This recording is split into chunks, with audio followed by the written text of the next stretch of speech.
ጥዕና ሃበለይ ዝኸበርኩም አድመጽተን ተከታተልትን ሕርያ ፖስት ካብ ሕርያ ፖስት ከም ትልሙድ ንሎም ዕለት ዝበልናዮም ዜናታት ሒዝና ቀሪብና ኣለና ሓቢርኩምና ጽንሑም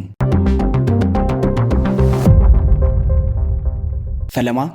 ቀንዲ ዜናታት ዝዕለት ናባኹም ክነብል ካምፕ ሰራዊት ኢትዮጵያ ተደብዲቡ ዛጊድ ድማ ብርክት ዝበሉ ወተሃደራት ኢትዮጵያ ግዳይ ሞትን መቁሰልትን ከም ዝኾኑ ተገሊጹ ኣብ ትግራይ ሓደጋ ድርቂ ጉድኣት አውሪዱ ሓላፊ ቤት ጽሕፈት ፍትሒ ናብ ዕጥቃው ቃልሲ ተጸምቢሩ መንግስቲ ኢትዮጵያ ዝወልዑ ኩናት መጥፊኡ ከም ዝኸውን ጥርጥር የብሉን ተባሂሉ ኣስታት 1.5 ቶን ዝግመት ዝተኸዘነ ወርቂ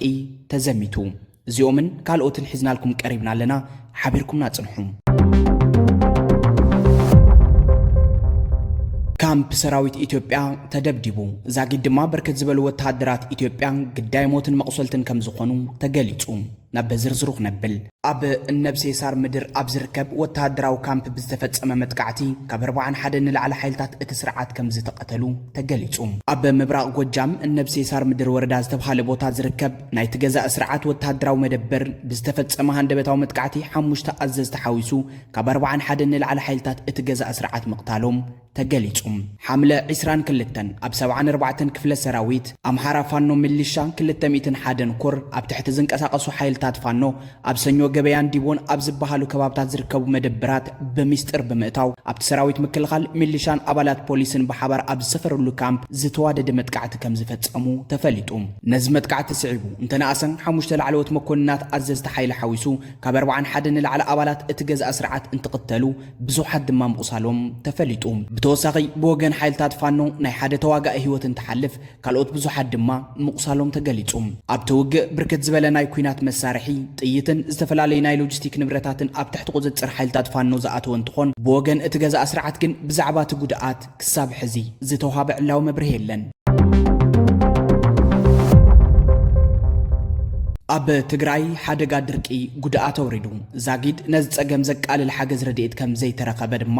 ተሓቢሩሎም ሓደጋ በረድ ዘሰዓቦ ጸገም ንምቅላል ድማ ኣስታት 400 ኩንታል ዘበናዊ ድኹዒ ን1600 ሓረስቶት ወረዳ ቀይሕ ተኽሊ ከም ዝተውሃበ ተገሊጹ ቢሮ ሕርሻን ሃፍቲ ተፈጥሮን ትግራይ ብሰንኪ በረድ ውሕጅን ድርቅን ዝተጎድኡ ሓረስቶት ንምድጋፍ ዝጀመረ ህጹጽ ሓገዝ ቀጺሉ ን1600 ሓረስቶት ወረዳ ቀይሕ ተኽሊ 400 ኩንታል ዘበናዊ ድኹዒ ድጋፍ ከም ዝሃበ ተገሊጹ ሓላፊ ቢሮ ሕርሻን ሃፍቲ ተፈጥሮን ትግራይ ኣይተ ዓለም ብርሃን ሃሪፈዮ ብሰንኪ ኤልኒኖ ዝተፈጥረ በረድን ውሕጅን ከምኡውን ብሰንኪ ድርቅን ጎድኡ ሓረስቶት 5000 ኩንታል ዘበናዊ ድኹዕ ከም ዘቕረበ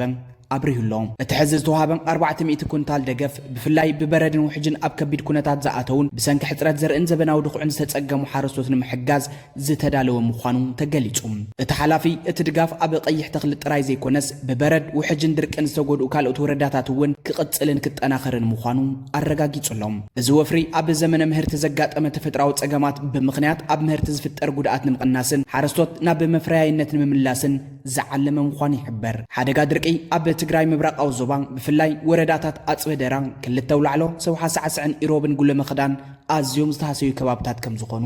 ይግለጸሎም ኣብ ትግራይ ልዕሊ 3 ሚልዮን መረበቶም ዝተመንጠሉ ዜጋታት ሓዊሱ ብሰንኪ ክባን ዕጽዋን ኢሉ እውን ተፈጥሮኣዊ ድርቂ ተወሲኽዎ ህጹጽ ረድኤት ከም ዝጠልቡ ትካላት ሰብኣዊ ረድኤት መቀላሕን ይዝከር ሓላፊ ቤት ጽሕፈት ፍትሒ ናብ ዕጥቃው ቃልሲ ተጸምቢሩ ኣብ ክልል ዓፋር ሓላፊ ቤት ጽሕፈት ፍትሒ ወረዳ ኣብዓላ ናብ ዕጡቕ ሓይሊ ዓፋር ኣጉግሞ ከም ዝተሓወሰ ምንጭታት ተረጋጊጾም ሓላፊ ቤት ጽሕፈት ፍትሒ ዝነበረን ኣቶ ሙሃዲን ኢድሪስ ሕዚ ኣብ መላእ ኢትዮጵያ አንጻር ስርዓት ብልጽግና ዝተቐጸለ ብረታዊ ቃልሲ ኣብ ዝለዓለ ደረጃ ከም ዝበጽሐን እጃሙ ከበርክት ናብ ቃልሲ ከም ዝወረደን ገሊጹ ኣብ ክልል ዓፋር ኣመራርሓ ፍሉይ ሓይልን ሓለፍቲ ቢሮታትን ከይተረፈ ኣማኢት መንእሰያት ኣኸቲሎም በብግዚኡ ናብ ዕጥቃዊ ቃልሲ ሰራዊት ኣጉግሞ እናተጸምበሩ ከም ዝመጹ ዝዝከር እዩ ኣብ ዝሓለፈ ሰሙን ሓደ ካብ ኣመራርሓ ፌደራል ፖሊስ ኢትዮጵያ ዝኾነ ተወላዲ ዓፋር ኮንስታብል ሁሴን መሐመድ እቲ እናዘራብ ኩለን ክልላት ሓዊ ዝወልዕ ስርዓት ኢትዮጵያ ብዘይካ ብሓይሊ ብረት ብኻልእ ክእለ እዩ ዝብል እምነት የብለይን ናብ ብጾተይ ኣጉግመ ድማ ተጸምቢረ ኣለኹ ከም ዝበለ ናይ ቀረባ ግዜ ተዘክሮ እዩ ዓቕምታቱ የጠናኸር ከም ዘሎ ዝንገረሉ ዕጡቕ ሓይሊ ዓፋር ኣጉግመ ሓይልታቱ ብምስፋሕ ክልል ዓፋር ካብ ስርዓት ኢትዮጵያ ነፃ ንምውፃእ ወተሃደራዊ ወፍሪ ከም ዝጀመረ ምግላጹ ይዝከር መንግስቲ ኢትዮጵያ ዝወልዑ ኩናት መጥፊኡ ከም ዝኸውን ጥርጥር የብሉን ተባሂሉ ብሰይፊ ዝኣመነ ብሰይፊ ክጠፍእ ግድን ከም ዝኾነ ድማ ተገሊጹ። መንግስቲ ኢትዮጵያ ዝወልዑ ኩናት መጥፊኡ ከም ዝኸውን ጥርጥር የብሉን ብሰይፊ ዝኣመነ ድማ ብሰይፊ ክጠፍእ ግድን ከም ዝኾነ ተወላዲ ብሔር ኦሮሞ ዶክተር ጸጋይ አራርሳ ሓቢሩ። ንሱ ከም ዝበሎ ሎሚ ብኩሉ አንፈት ኣብ ልዕሊ ህዝብታት ኢትዮጵያ ኩናት ኣዊጁ ሃገራዊ ምክክር ዘካይድ ገዛእ መንግስቲ ብልጽግና ክኸውን ኣለዎ ክብል ነቒፉሎም። ብተወሳኺ ዶክተር ጸጋይ እቲ ስርዓት እናሓለፈ ዝውልዑ ዘሎ ኩናት መጥፊኡ ከም ዝኸውን ዘጠራጥር ኣይኮነን ብምባል ዕምርት ብደም ሚልዮናት ዝጠልቀየ ስርዓት ኢትዮጵያ ከም ዝሓጽር አረጋጊጹ። ከምኡውን እቲ ስርዓት ብሰይፍ እዩ ዝኣምን ብሰይፍ ድማ ክጠፍእ እዩ ማለት እውን ጻዓዱ ከም ዝብልዎ ሂ who lives by the sword dies by the sword ከም ዝበልዎ ምዃኑ ኣይተርፍን ኢሉ። ኣብ ዝሓለፈ ሰሙን ሓደ ካብ ተሳተፍቲ መድረኽ ምክክር ንቀዳማይ ሚኒስትር አብይ አሕመድ ብውግእ ተዓጅቡ ዝካየድ ሃገራዊ ዘተ ከም ዘየለ ብምግላጽ ከም ዝወቀሶ ይፍለጥ እዩ። ብተወሳኺ ንልኡኽ እቲ ስርዓት ዝኾነ ፕሮፌሰር መስፍን ኣርኣያ ኣብ አዲስ ኣበባ ተቐሚጡ ሃገር ናብ ሰላም ትግስግሰላ ኢሉ ምዝራቡ ካብ ሓቂ ዝረሓቐ እዩ ክብል ወቂስዎ ነይሩ። ቀዳማይ ሚኒስትር ኢትዮጵያ አብይ አሕመድ ዕምሪ ስልጣኑ ናብ ፕሬዝደንትነት ቀይሩ ዕድማ አብይ አሕመድ ንምንዋሕን ብሽም ወሰንን መንነትን ግዝኣት ትግራይ ክቆራርስ ተልእኾ ተዋሂብዎ ዝሰርሕ ዘሎ ኮሚሽን ሃገራዊ ምክክር ኢትዮጵያ ኣብዚ ዓዲ ብዘተ ዘይፍታሕ ሽግር የለን ከም ዝበለ ዝዝከር እዩ። እቲ ስልጣን አብይ አሕመድ ከይትትንክፉ ኣብ ካሊእ ዛዕባ ጥራይ ርእይትኹም ሃቡ ኢሉ ተደጋጋሚ ዝገለጸ ምስለነ ትካል ሎሚ ኣብ ዘርጎ ሓበሬታ ካብ ዳሉል ክሳብ ራስ ዳሽን ዝተቆለለ ጸገም ኢትዮጵያ ክፈትሖ እየ ከም ዝበለ ናይ ቀረባ ግዜ ተዘክሮ እዩ።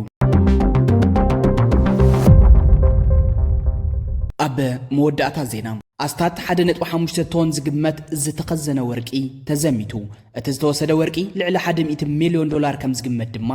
ተሓቢሩሎ። ናብ ዝርዝሩ ክነብል ብመሰረት መርበብ ሓበሬታ ፋይናንሻል ታይምስ ኣብ ሱዳን ሚያዝያ 2023 ዝጀመረ ውግእ ሕድሕድ ካብ ዝዓበዩ ምኽዝናት ወርቂ ኣብ ታሪክ ዓለም ተራእዩ ዘይፈልጥ ዝምታ ከም ዝተፈጸመ ኣቃሊዑ። እቲ ጸብጻብ ከም ዝበሎ ሓይልታት ቅልጡፍ ደገፍ ኣብ ካርቱም ዝርከብ መንግስታዊ ማእኸል ምጽራይ ወርቂ ድሕሪ ምቁጽጻሮም ብተወሳኺ ናብ ማእኸላይ ባንክ ሱዳን ኣትዮም ወርቅን ካልእ ንብረትን ከም ዝዘመቱ ሓቢሩሎም። ኣብቲ እዋን ብውሕዱ 1.5 ቶን ወርቂ ግምቱ 100 ሚልዮን ዶላር ኣሜሪካ ከም ዝተጓሓለ ኣቃሊሑ ነይሩ። ብተወሳኺ ኣብ ውሽጢ ንግዲ ባንክታት ዝነበረ ናይ ውልቀ ሰባት ሳናዱቕ ተቐሚጡ ዝነበረ መጋየፅን ክቡር ንብረትን እውን ከም ዝተዘረፈን ተገሊጹ። እቲ ዝተዘመተ ወርቅን ንብረትን ብናይ ሕቡራት ዓረብ ኤሚሬትስ ዝበራ ነፈርቲ ተጻዒኑ ከም ዝተለኣኸ ድማ እቲ ጸብጻብ ይገለጽ። ብተወሳኺ ኣብ ኣፍሪቃ ናይ ሕቡራት ዓረብ ኤሚሬትስ ኢንቨስትመንትን ፖለቲካዊ ጽልዋን ብናሃሪ ዝወስኸሉ ምኽንያት ምስ ምዝበራ ሃብትን መዓድንን ምትሓዝ ዘለዎ ከም ዝኾነ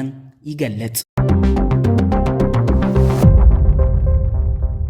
ዝኸበርኩም ኣድመፅትን ተኸታተልትን ሕርያኹም ሕርያ ፖስት ንሎም ዕለት ዝበልናዮም ዜናታት ኣብዚ ኸንቢትና ኣለና። ቀጻሊ ብኻልኦት ዜናታት ክሳብ እንራኸብ ሰሰናዩ ንዓኹም።